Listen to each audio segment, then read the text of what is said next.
Welcome back, and let's talk about the currency space now, where the CRR cut by the RBI did give a temporary boost to the Indian rupee, but the Indian rupee has ended the day at 53.96 as a lower dollar remains supportive of the currency. The INR did hit a 5-week lows at 54.19 as well in the intraday trade after the central bank kept the repo rate unchanged at 8%, shifting the pressure on the government to take additional steps to revive growth and contain fiscal deficit.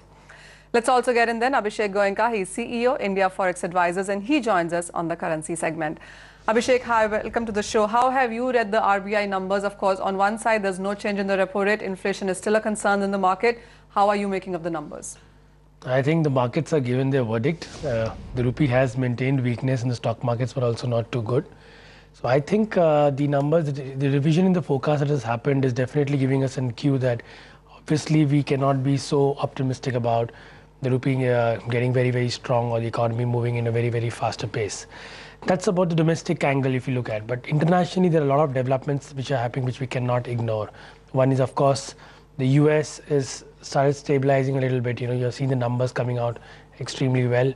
From the European side, Greece, Italy, Spain are still struggling. From the Japanese side, if you see, you know, they've been printing money, and now again the Japanese yen is moving towards an 81, 82. We expect it to move to 84, 85. If the yen starts moving weak, then probably the carry trade which is happening in the US dollar will start shifting to Japanese yen. And if that happens, of course, the US dollar is going to get stronger. One important point to note is again the Asian currencies. If you look at the Asian currencies, the Korean won, the Malaysian ringgit, or the Chinese yuan, all the currencies are getting strong. Why not the rupee? So, you know, this kind of situation is giving us an idea that the rupee's move towards the 51.5 was nothing but a correction. And once we see the levels of 54.5 in rupee and 1.27 in the euro and around 81, 82 in the index getting broken, then we can very well confirm that the US dollar strength has resumed again with a renewed vigor in the markets.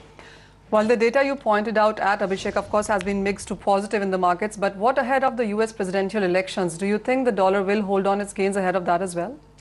So before the elections, I think it's going to be a range-bound market. It will be anybody's guess. But post the elections, totally depends on who's coming to power. Right now, it's a 50-50% chance between both the parties. But if in case Romney comes in power, there'll be a lot of shift in the policy stance and the printing of money, which is happening in a very, very fast pace, and US already having a fiscal cliff, probably we will feel that the printing will not have in the same fashion, and the US dollar, because of it, will start getting a little stronger. But then again, after elections, we have to closely watch at how the dollar reacts. If it reacts positively, then of course that's probably the sense going forward till March 2030. Abhishek, as you and Vijay were discussing in the break, that there are some reports which are pointing at 49, then there are some other which are again talking about 57 as well before this fiscal year ends. Which side are you bending? 57. Vijay, what's your sense? Where are you taking a call on? Manisha, I've been maintaining since more than a week that I'm not really very happy and gung-ho with the way market optimism on the rupee appreciation and all about. I've been fairly circumspect, and now if I see the rupee November futures on the NSE futures series go past the 54.5 or 54.60 with good volumes and open interest expansion, I think 55.5 will happen in the blink of an eye. And should even 55.5 be taken out, I think 57 won't take too long in coming. I'm not circumspect. I'm not all that happy or bullish on the rupee. I think the US dollar is gaining strength, and there could be a flare-up any given time. So when you guys talk about 57, Abhishek, this is to you. And do you not factor in the reforms getting done in the parliament in December? See, of course, if you see when the rupee went to 55, 56 levels, of course it was oversold. And when we saw a line of reforms, 17, 18 reforms coming in a day, obviously, you know, the market just took it very positively. And technically also, if you see, the levels of around 52 levels was a possibility which we mentioned in our report also. And after that, what next now? You know, the reforms has to be implemented, you know, and this implementation will take time. You have to take a lot of things into consideration. Of course, nobody's going to just pump in dollars like crazy into India, looking into account that there are so much of fiscal and inflation and growth problems in the country. So I think it's a slow and steady pace. That was more of a feel-good factor, and now we need more for the rupee to appreciate, and that is still awaited. Vijay, what's your sense coming in for the euro now? Because while the concerns are still there, the Greece and Spain uncertainty is something that's really weighing onto that currency. But 1.27, 1.31 on the higher side, do you see that range continuing? I think so, yes. I think till the US elections are not out of the way, that range-bound trade in the euro versus the US dollar will continue. It's only after a clear mandate comes in from the polls will there be a directional breakout.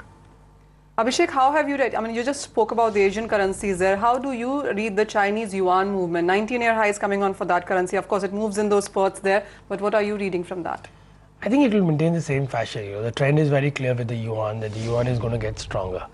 So, there's been so much of talks about Chinese manipulation and all that. So they're trying to do their bit, whatever they can. And I think the way it's, everybody knows that it's undervalued. So I think it's a clear direction trend is on the Chinese yuan strength. And of course, as I mentioned, this is a very, very important point that despite all this Asian currencies getting stronger, rupee is not getting stronger. This is very similar move which we had around 6-8 months back when the entire world was getting extremely strong, but the rupee was getting weak. And we are getting similar kind of in cues in the market currently.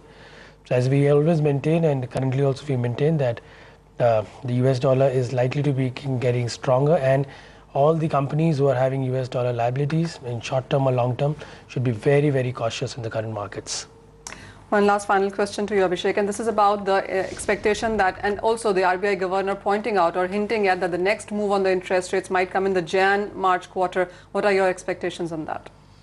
I think there could be a possibility in Jan-March quarter, provided we see the inflation getting into control. But if the inflation is not into control and internationally the oil prices goes up or the commodity prices goes up and things don't improve in the same fashion after the elections, I think we may not get a cut in March also. All right. With that, Abhishek, Vijay, thank you so much for joining us. Watch out for some further declines coming in for the Indian rupee is the view coming from our experts. Today, though, was a better day. 0.25% of gains coming in for the Indian unit in the markets there. With that, completely out of time on hot commodities, though. Thank you so much for watching.